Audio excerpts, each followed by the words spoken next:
Welcome to my channel. চলুন, আগের দিন আমরা দেখিয়েছিলাম যে আমরা হোস্টেলে ঢুকলাম। এটা ছিল আমাদের হোস্টেল, আর আমরা হোস্টেলে এসে তখন 9টা বাজের মতো আমরা চেক ইন করেছিলাম। যদিও আমাদের চেকিং টাইম একটু দেরিতে ছিল, তো আমাদের এই হোস্টেলের স্টাফগুলো অত্যন্ত ভালো ছিল।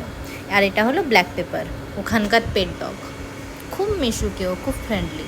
চলুন এবার আপনাদের আমি হোম ট্যুরটা দেখিয়ে দিই। আমাদের রুমটা ছিল 302 নাম্বার। এই ছিল আমাদের গার্লস হোস্টেল। এটা একটা আমাদের এটা সিটিং ক্যাম্পাস ছিল, সিটিং রুম। এখানে বসে আমরা কখনো কখনো গল্প করতাম, আবার কখনো কখনো ব্রেকফাস্ট করতাম উপরে নিয়ে এসে। চলুন এবার রুমটা আপনাদেরকে দেখিয়ে দিই। রুমটা ঢুকতেই ফার্স্টেই এটা ছিল আমাদের একটা ওয়াশরুম। এখানে বেসিন, হেয়ার ড্রায়ার, একটা ডাস্টবিন, সব কিছু ছিল।